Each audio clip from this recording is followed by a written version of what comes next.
Hello and welcome back to what I wished I'd known when I first started self-publishing, or its variations thereof. I am Karlie with Dragon Key Press, and today we're going to talk about Smashwords, which is now merging with Draft to Digital.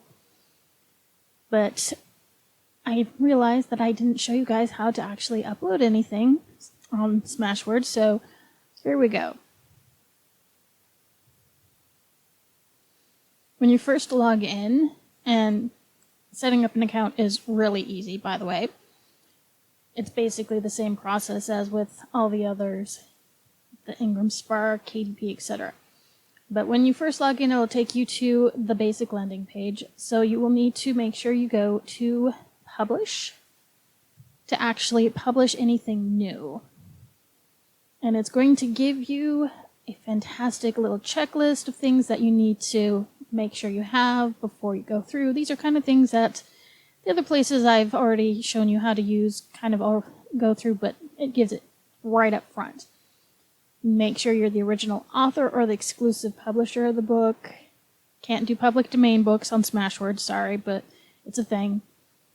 The ebook is professionally formatted, which you can check their styles guide, and yes, please do, because the meat grinder for Smashwords is no joke. Okay, if it's this book new to Smashwords, or is it a previously published ebook? If that's the case, if it's previously published, don't use this page, go to the dashboard instead, and you can upload a new version, and it's free.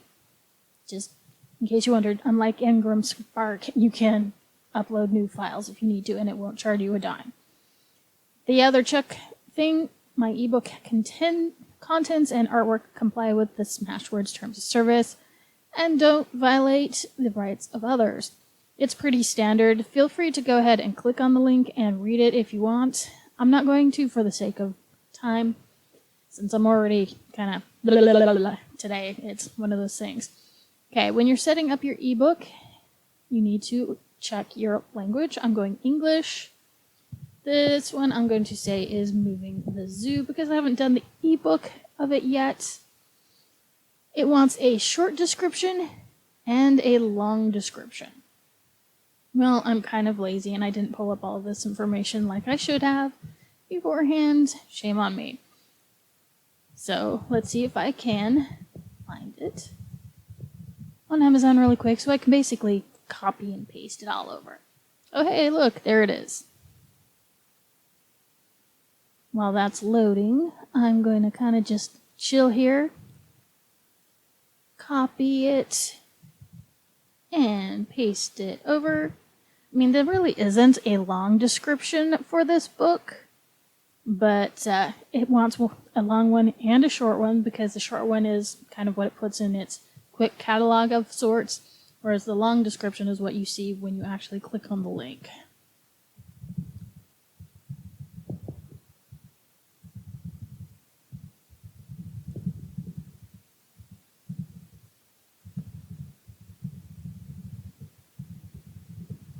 So your short one has a maximum of 400 characters. Your long one has a maximum of 4,000 characters. So you can see there's a kind of a difference in there. I've got that in there. Life is good, happy, hunky-dory. Is this a box set? No, this is not a box set. But if yours is, like if you're doing so many books together, also sometimes called a bus set, then click the box set so that it knows how to look for chapter breaks and so forth and so on, because it actually will look for those kinds of things when it is going through the meat grinder.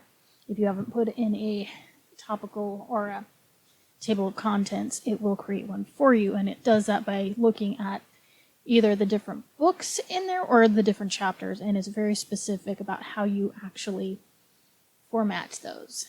It won't let you just say 1, 2, 3, or fish ran over duck, duck ran over fish. You have to say chapter, or you actually have to physically do the linking through whatever program you're using to format to say this chapter connects to this on the table of contents. And that gets a little more crazy. I may make a video about that eventually, but right now My brain is still kind of frazzled and fried trying to get everything all back up and ready to go after everything moving still.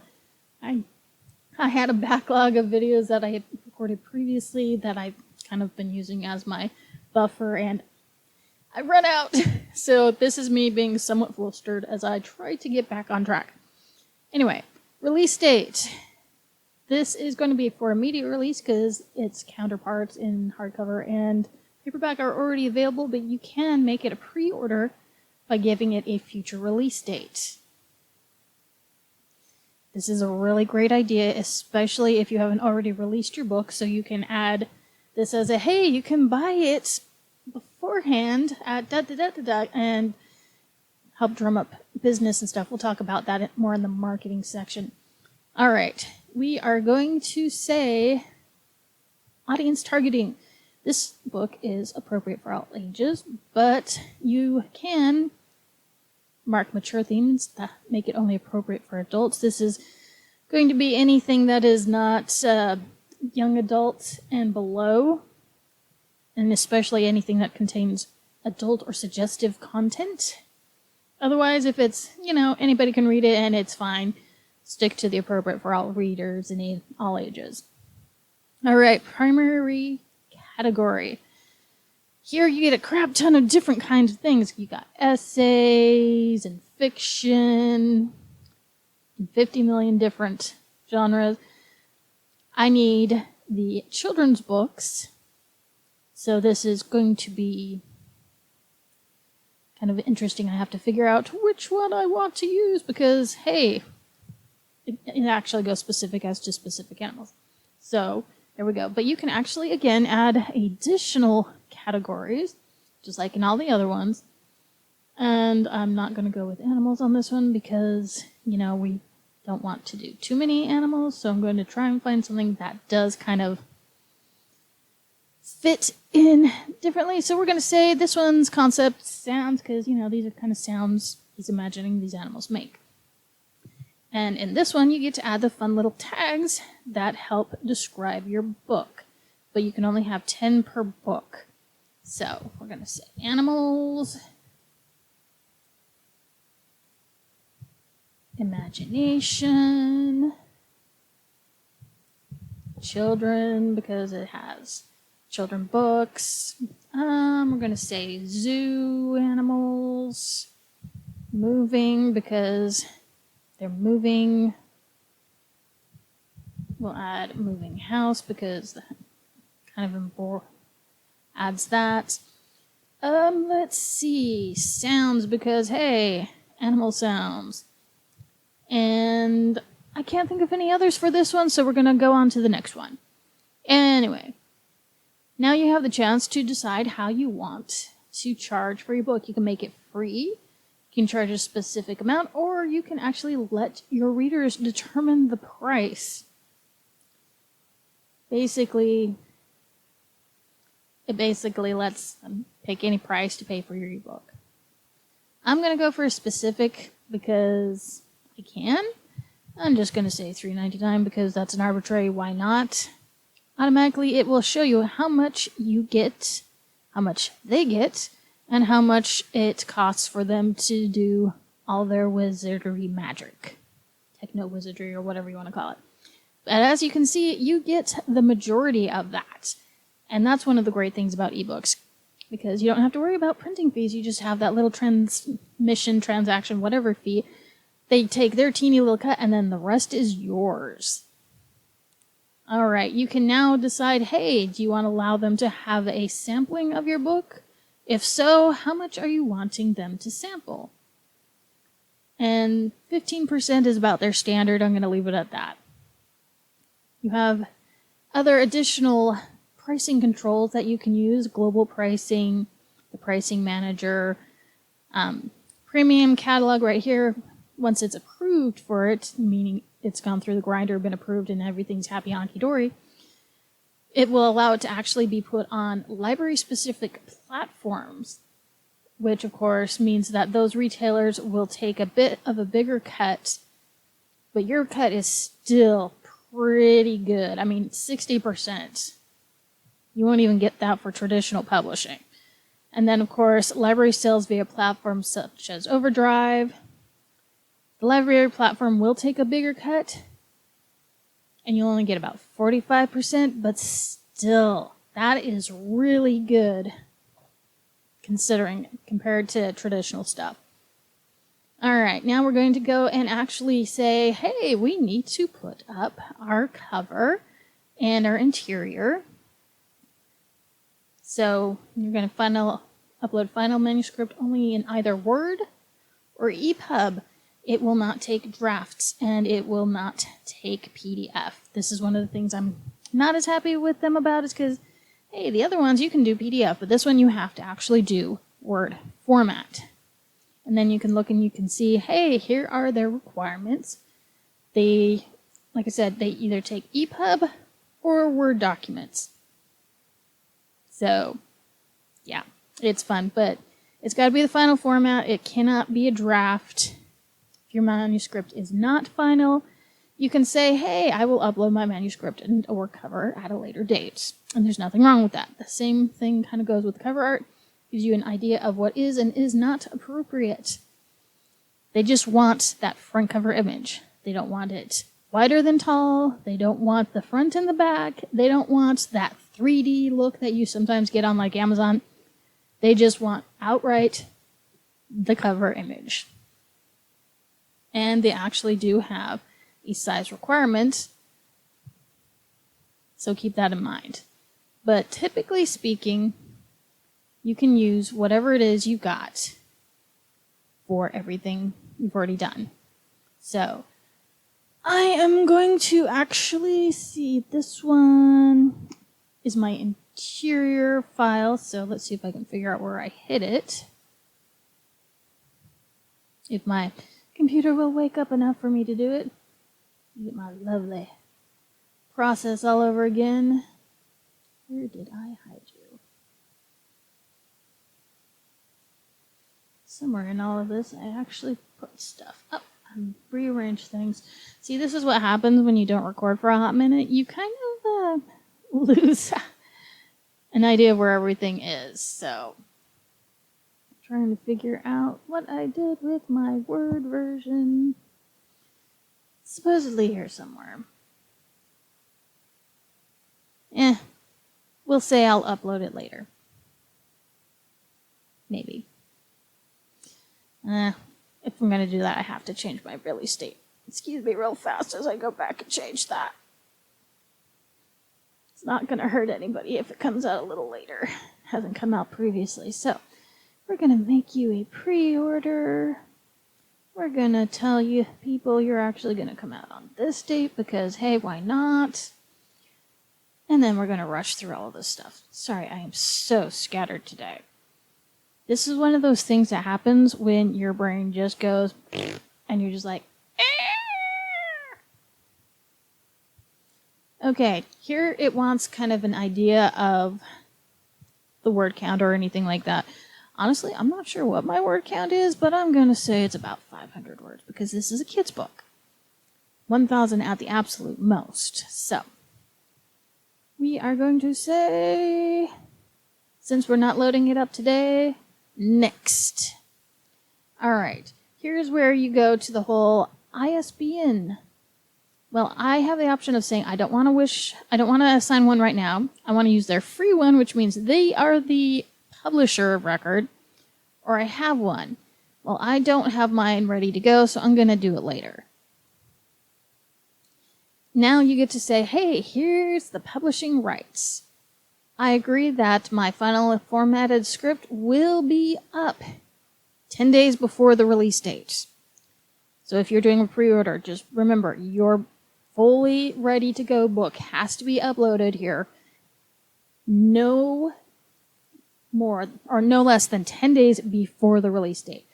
Longer is better, but 10 days is your absolute max you can stretch. Anything closer to your release date after that, it's like, yeah, nope, you'll have to change your date.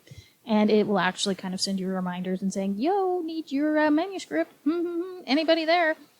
Okay, here you agree that if you are unable to put up your final formatted manuscript 10 days in advance, you will basically push the release date back so that it will be further ahead in the future, and we'll actually give it that 10 days to do the whole, yeah, I got it, woohoo! So if you don't have it 10 days before your actual release date, it will make you change your release date, so you have at least 10 days once you've uploaded that manuscript. You agree that you do not upload, if you do not upload the final formatted manuscript at least 7 days in advance of the release date, or if you do not delay the release of the book and the dashboard settings at least 8 days in advance of the release date, then Smashwords has your permission to automatically postpone the release of the book by 7 days to all retailers. This will prevent the pre-order from blowing up at the retailers, which could cause pre-order cancellation, disappointed readers, and lost sales. See, there is a reason why they're doing this. They don't want people to get all angry because it didn't come out when it said, or you said it would.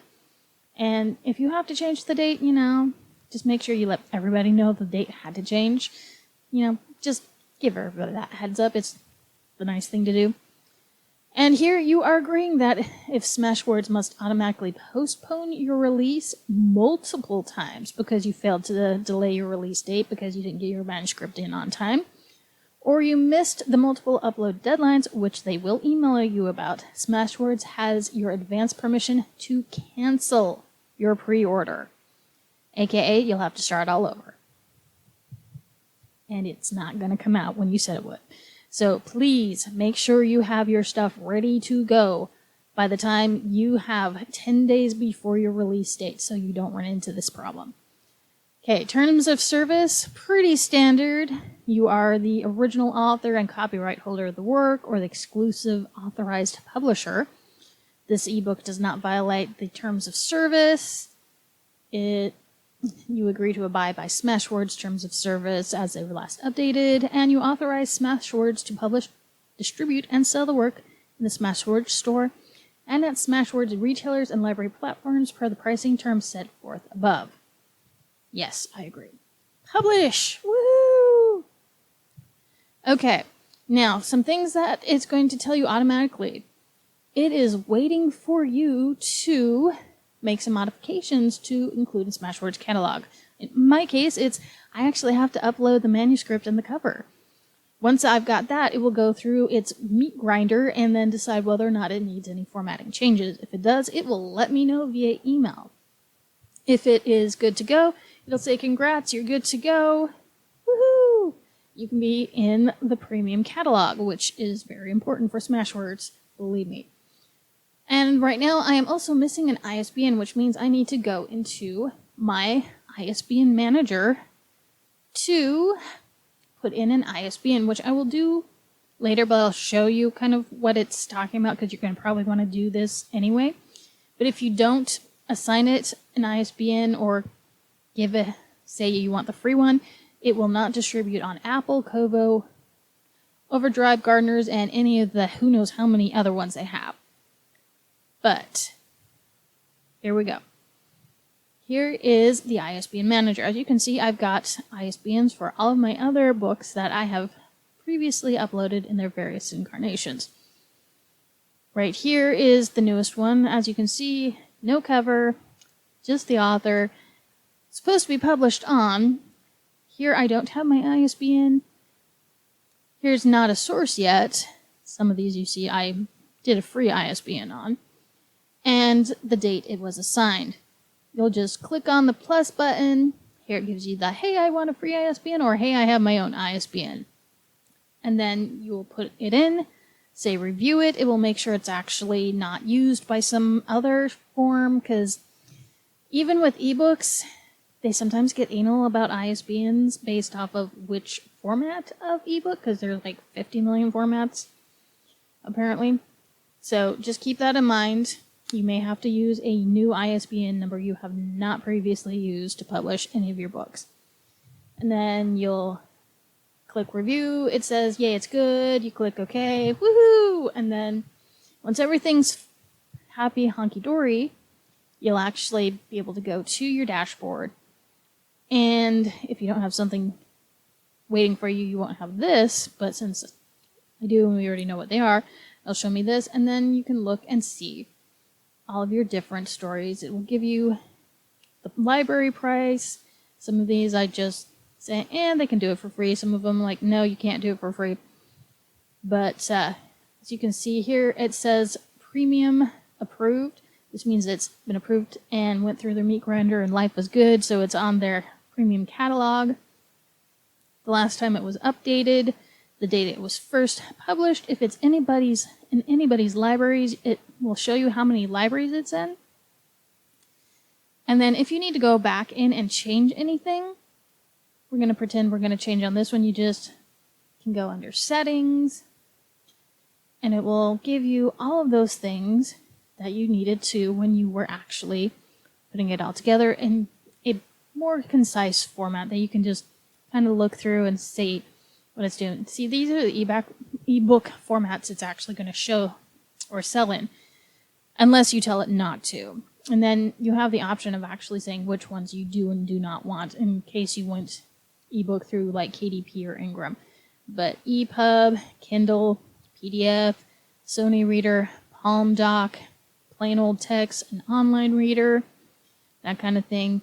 If you need to add tags because you don't have all 10, you can add them there, and then just make sure you save your changes. You can also create coupons that can be used for your books to give people a discount. You can generate a coupon and tell it, hey, I want it to be so much discount or at a specific price. When it expires, personal reference what the coupon is for. If you have a certain number of coupons you want to allow, that's where you put the number. Click on it to say, yeah, this is blah, blah, whatever, and then generate your coupon. Otherwise, don't worry about that. But if you need to upload a new version of your book, say you found 50 million typos, went back and fixed them and all that, you go to upload a new version, where it gives you the, hey, find it, upload it, blah, blah, blah. It has to go through the meat grinder again. But it's a thing.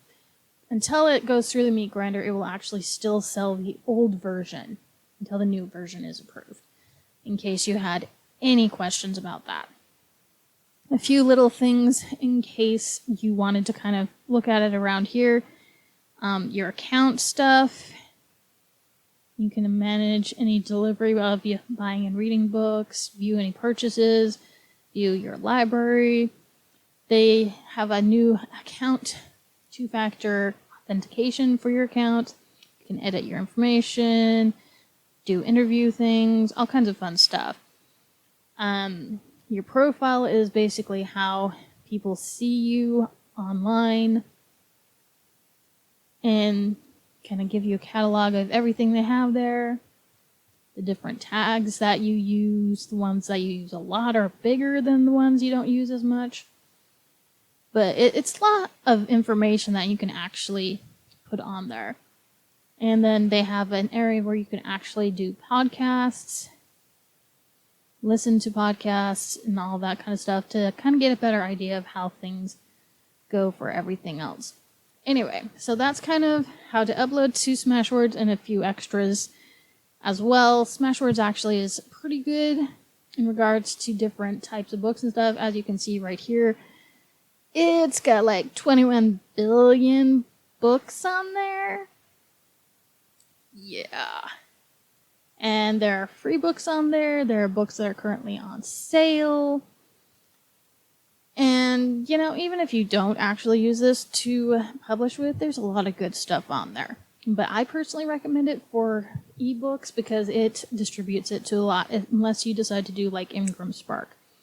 You can also do it through KDP, but they take a bigger cut if it goes out to any expanded distribution, so keep that in mind. Anyway, I hope you learned something new today and didn't get too caught up in my flustered because, yeah, flustered today. It's one of those days. But feel free to leave comments, questions, so forth, etc. And yeah, hope you learned something new. I'm Karlie with Dragon Key Press, and we'll see you next time.